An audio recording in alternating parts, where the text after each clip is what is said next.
Olá, hermanos, hermanas, amigos y amigas de gracia y paz. Gracias por estar con nosotros una vez más. En esta ocasión veremos lo que se conoce como jueves de intimidad. Sí, jueves de intimidad. Ya sabe, empezamos domingo, estamos viendo aspectos diarios de lo que pasó con Cristo antes de su crucifixión. El domingo vimos la entrada triunfal. El lunes estudiamos el lunes de autoridad, que es donde llega al templo, volca las mesas y bueno, ya sabe, ya vimos eso. Después vimos martes de controversia, donde los principales grupos religiosos enviaron a personas para intentar hacer con que Cristo cayera en contradicción. Después vimos miércoles de retiro, que es donde Cristo se retira justamente a orar con sus discípulos. Y hoy veremos el jueves de intimidad y hablo de que se reunieron. Fue la última Pascua celebrada por Cristo. Cristo inaugura la Santa Cena del Señor. Pero aquí lo que quiero estudiar con ustedes son los 5 aspectos de esta última Pascua. Estamos entonces en jueves de intimidad. Veremos 5 aspectos de la última Pascua de Cristo.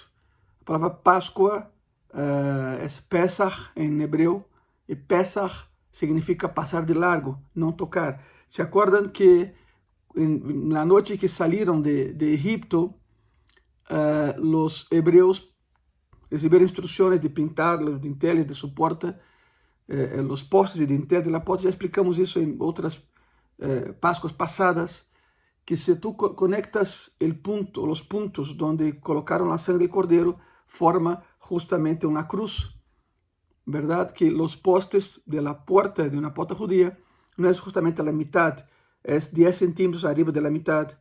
Esos son los postes. Esa parte es poste y dintel es medio y abajo. Entonces se unen y eso forma una cruz.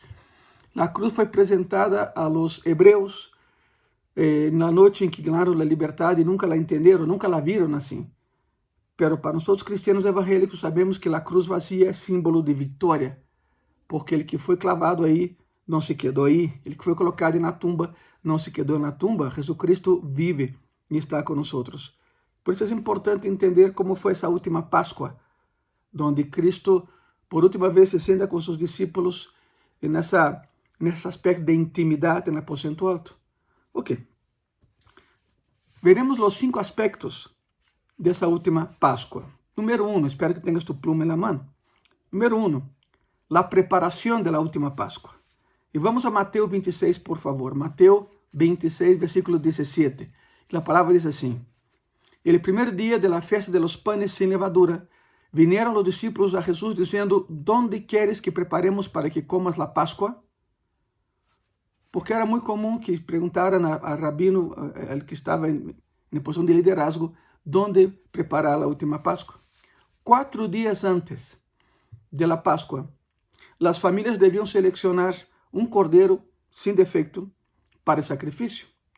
Debido a que muchos visitantes iban a Jerusalén para esas fiestas justamente, era muy común que los moradores de la ciudad rentaban o alquilaban sus habitaciones para la cena pascual.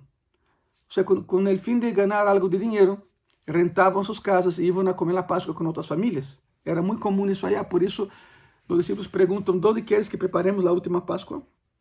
La Pascua, más bien, ¿verdad? Ellos no sabían que era la última Pascua. Mateo 26, versículos 18 y 19.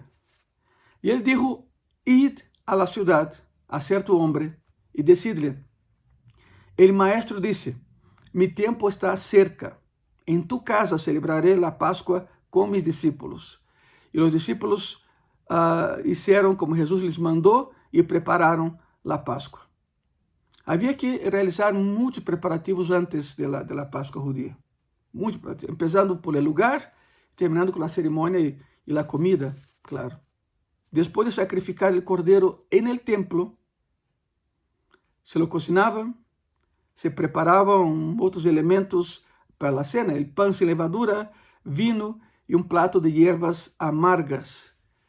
Y claro, esas hierbas amargas, el masoret, Los niños preguntaban en la ceremonia: papá, ¿por qué estamos comiendo ervas amargas? Y la respuesta es: porque fueron amargos los años que pasamos en cautiverio, como en Egipto, ¿no? Entonces es toda una ceremonia que se hacía y todavía se hace.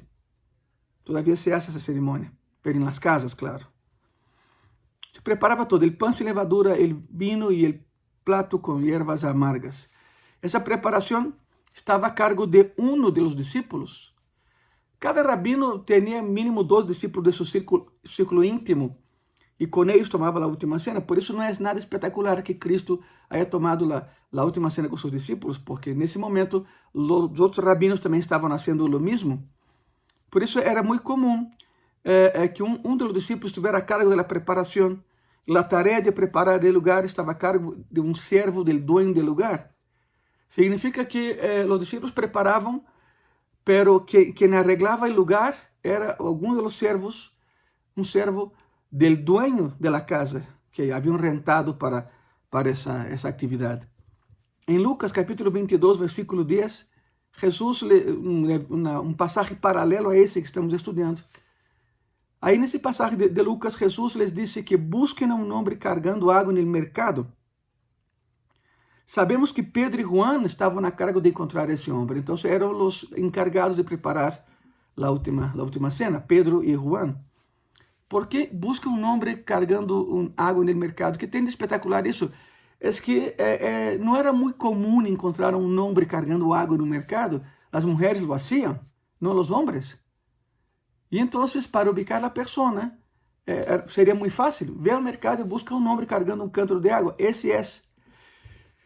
Algunos teólogos dicen que como ya había una cierta animosidad con relación a Cristo y a sus discípulos, de antemano Cristo buscó a ese hombre y preparó la cita para la preparación de la última cena. Y por eso la clave era: él va a estar en el mercado cargando agua, búsquenlo, ya está todo preparado. Eso es lo que dice Lucas 22:10. Vimos la preparación de la última cena. Sería tardar mucho aquí explicando toda la preparación, porque es muy extensa.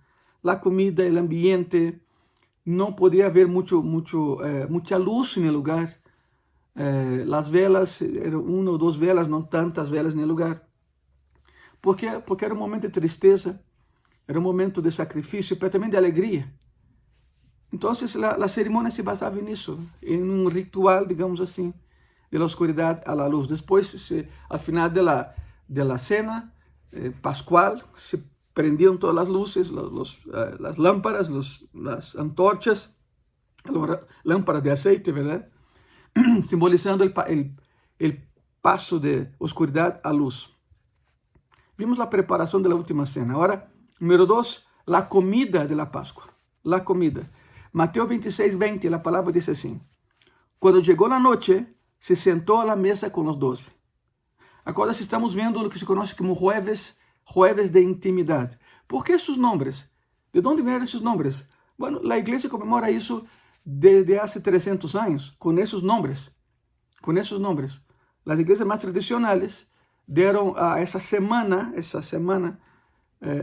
nombres indicativos de lo que pasó en ese día en la vida de Cristo. Entonces, como estaba en intimidad con sus 12, como estaba lejos, en un lugar apartado con sus 12, entonces se llama jueves de intimidad. Por eso Mateo 26:20 dice: cuando llegó la noche, se sentó a la mesa con los 12. Después de las 6 de la tarde se sentaron a comer. Estamos viendo el jueves de intimidad, ya saben. La expresión en griego para se sentó es anakeimai. O sea, lo que está ahí, lo que Mateo escribe es anakeimai. Significa que se reclinaron a comer. Porque no habían sillas, ya sabemos la historia. Los judíos no usaban sillas, usaban almohadas y mesas. Entonces, anakeimai es se inclinaron, se reclinaron, se recargaron en una almohada para comer. Se lavaron las manos y se mojaba la hierba amarga que mencioné anteriormente en una sustancia llamada charrosette. La charrosette es una salsa muy agria. La hierba era amarga y la salsa era agria. Se pasaba la copa mientras el cabeza de la familia, en caso em uma Santa Cena familiar, o papá explicava que era o que se estava haciendo. Cristo não teve que explicar nada, todos já sabiam o que estavam haciendo. Mientras se passava essa copa, todos cantavam e cantam del Salmo 113 al 118.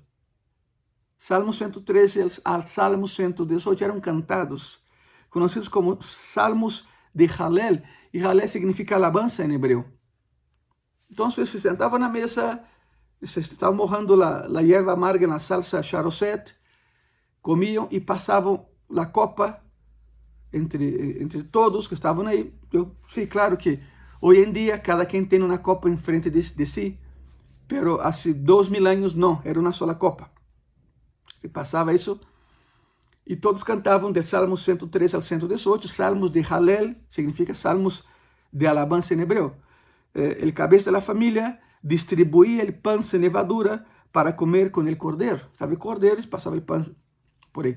É curioso porque quem repartiu el pan em la última cena com Cristo? Cristo. Alguns dizem que o dono da casa era Marcos. Tinha que sentar em um lugar prominente e se era assim, Marcos tinha que passar o pan. Pero ¿por qué repartiu el pan Cristo? Porque Marcos pensava, não, pues es mi casa, es mi lugar, pero ele é o dueño de la casa, ele é mi dueño, é o dueño de todo o universo, por isso ele tem a autoridade. Esse é o aspecto de por que Cristo partiu o pan e não o dueño de la casa que estava aí. A primeira Páscoa foi tomada de pé, ¿se acordam disso? O Éxodo, tinham que sair rápido daí, por se Faraón cambiava de ideia e não os deixava sair. Então, a primeira Páscoa foi tomada de pé, a roupa preparada para sair, para viajar, as sandálias em seus pés, e todo estava listo para sair de Egipto rápido. Pero nessa ocasião, na última Páscoa, não havia planos para escapar. Não havia onde ir. Cristo iria de aí ao huerto, a orar, já sabem, aí seria arrestado, e del huerto a la cruz. Então não havia pressa, não havia nenhuma pressa. Número 3, a predição da Páscoa. Estamos vendo jueves de intimidade, é Semana Santa, Cristo está tomando a última cena com seus discípulos, estamos vendo 5 aspectos da última Páscoa. Vimos, número 1, a preparação da última Páscoa, número 2, a comida de la última Páscoa. E número 3, a predicção de la Páscoa. Mateus 26, versículo 21. E mientras comían, dijo, de certo os digo que uno de vosotros me vai entregar. Em muitas ocasiões, em ocasiões anteriores, Jesus havia predicado sua própria morte. Pero essa foi a primeira vez que falava de ser entregado por um de seus próprios discípulos. Foi a primeira vez e todos se quedaram assustadíssimos. A palavra entregar, em grego, o que Mateus escreve aqui, é paradidomai. E paradidomai significa entregar um prisioneiro para ser castigado. Foi a palavra que Mateus usou aqui. Alguém me vai entregar para que eu seja castigado. Mateus 26, versículo 22. E entristecidos em gran maneira, começou cada um deles a dizer-lhe, ¿Soy eu, Senhor? ¿Acaso soy eu, Senhor? ¿Sabe por que todos dijeron? Porque a potencialidade da traição estava dentro do coração de cada um deles. Qualquer deles podia haver entregado a Cristo. Por isso todos se perguntaram, sou eu? Ele que está seguro de si não pergunta isso. Ele que está 100% seguro de que não lo vai fazer, não pergunta, ¿serei eu, Senhor? Pero todos começaram a perguntar, ¿sou eu, Senhor? ¿Serei eu, Senhor? Porque todos podiam entregar a Cristo. Em potência, todos podiam traicionar a Jesucristo. Mateus 26, 23. Então ele respondeu, dijo, el que mete a mano comigo en el plato, esse me vai entregar. Bueno, en la cultura hebrea, a cultura judía del primer siglo, meter a mano en el plato de uma pessoa era señal de confiança e de estrecha amistade. Muita confiança, estás comendo, não havia talheres, não havia cucharas, não havia, era com a mano. Então, se estou comendo e alguém mete sua mano em meu prato, significa estrecheza de amistade e extrema confiança. Mateus 26, 24. A la verdad, el Hijo del Hombre va, según está escrito de él, mas hay de aquel hombre por quien el Hijo del Hombre es entregado. Bueno le fuera a ese hombre no haber nacido. Sendo Judas el tesorero del grupo, contava com total apoio de todos aí que estavam presentes. Seguramente eles não escutaram quando Cristo disse: "El que mete a mão comigo no plato me vai entregar". Porque se houvera dito isso, todos hubieran escutado, e quando os de aí vieram que Judas mete a mão, lo agarrariam. Pero não sucedeu tal coisa. Ponto número 4. El traidor desenmascarado. Mateus 26, 25. A palavra diz assim. Ponga muita atenção. Então, respondendo Judas, ele que lhe entregava, dijo: "Soy yo, maestro?" Le dijo: "Tú lo has dicho. Tú lo has dicho." É curioso porque em passagens paralelos se menciona que Pedro, que estava sentado do outro lado, porque a mesa era em forma de U. Quero que entendam isso. Quando Da Vinci pinta a última cena, que está em Milão hoje em dia, pintou aí mais bem, perdão, isso é um fresco, representa a última cena como uma mesa, só uma mesa, e os dois aí.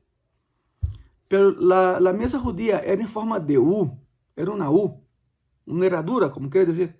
Por isso, um passagem paralelo menciona que quando Cristo falou isso, Pedro estava em frente dele, Juan estava a seu lado, por isso Juan recargava sua cabeça em pés de Cristo. E Pedro hace señas a Juan de um lado a outro, perguntando: "Que dijo? Que dijo?" Porque não se escutava. Não se escutou. Essa é a razão de por que nadie se abalançou contra Judas nesse momento. Número 4, então, o traidor desenmascarado. Mateus 26, 25. Então, respondendo Judas, el que le entregava, dijo: "Soy yo, maestro?" E le dijo: "Tú lo has dicho." Os discípulos não escutaram a resposta de Jesus a Judas. Aí está. E por isso, Pedro lhe hace señas a Juan para que este perguntara de que estava falando. De que estava falando Jesus? Não se escutava. E número 5. A instituição de uma nova celebração. Que é o que vimos até aqui. Esse é o último ponto dessa plática dessa noite, que é Jueves de Intimidade. 5 aspectos da última Páscoa. Número 1, a preparação da última Páscoa. Número 2, a comida da Páscoa. Número 3, a predicção da Páscoa. Número 4, o traidor desenmascarado. E número 5, a instituição de uma nova celebração. Mateus 26, de versículo 26 a 30. A palavra diz assim: "E mientras comían, tomó Jesús el pan y bendijo y lo partió y dio a sus discípulos y dijo: Tomad, comed, esto es mi cuerpo. Y tomando la copa y habiendo dado gracias, les dio diciendo: Bebed de ella todos, porque esta es mi sangre de nuevo pacto, que por muchos es derramado para remisión de los pecados. Y os digo que desde ahora no beberé más de ese fruto de la vid hasta aquel día en que lo beba nuevo con vosotros en el reino de mi Padre." Y cuando hubieron cantado el himno, o sea, es del Salmo 103 al 118, salieron al monte de los olivos y ahí fue arrestado. ¿Qué pasó aquí? Jesús instituyó un recordatorio de su muerte, no un ritual que implica una repetición perpetua de sacrificio de su cuerpo. Hay personas que creen que cuando alguien recibe la hostia y recibe la sangre, verdaderamente es el cuerpo de Cristo, la sangre de Cristo, se llama transubstanciación. Isso não existe, isso não é assim. É um simbolismo, é um recordatório, não um ritual. Não se tem que repetir sempre da mesma maneira todos os anos. Não é assim. É um recordatório, não um ritual perpétuo. Todo pacto era sellado com derramamento de sangue, acuérdate. Do Antigo Testamento vimos isso. Esta noite, em particular, há 2000 anos, esta noite marcou o fim de uma era. Foi a última Páscoa sancionada por Deus. A última. Porque, se bem é certo, estavam comendo el cordero en la mesa y el vino, tenían delante de ellos el Cordero de Dios que quita el pecado del mundo, que en algunas horas sería entregado a muerte y que moriría en la cruz por todos nosotros, el último sacrificio, el verdadero Cordero de Dios que quita el pecado del mundo. Hermano, hermana, amigo y amiga, el antiguo pacto, todos los sacrificios anteriores, así como todos los elementos ceremoniales relacionados con este antiguo pacto, estava a ponto de ser llevado a fim com a aparição de glorioso novo pacto, e este nunca perecerá. Porque a sangre derramada por Jesús hace 2000 anos naquela cruz fora de Jerusalém, todavia tem poder. Poder para sanar, poder para perdonar, poder para vivificar e poder para redimir. ¿Por qué no oramos en ese jueves de intimidad? Cierren sus ojos.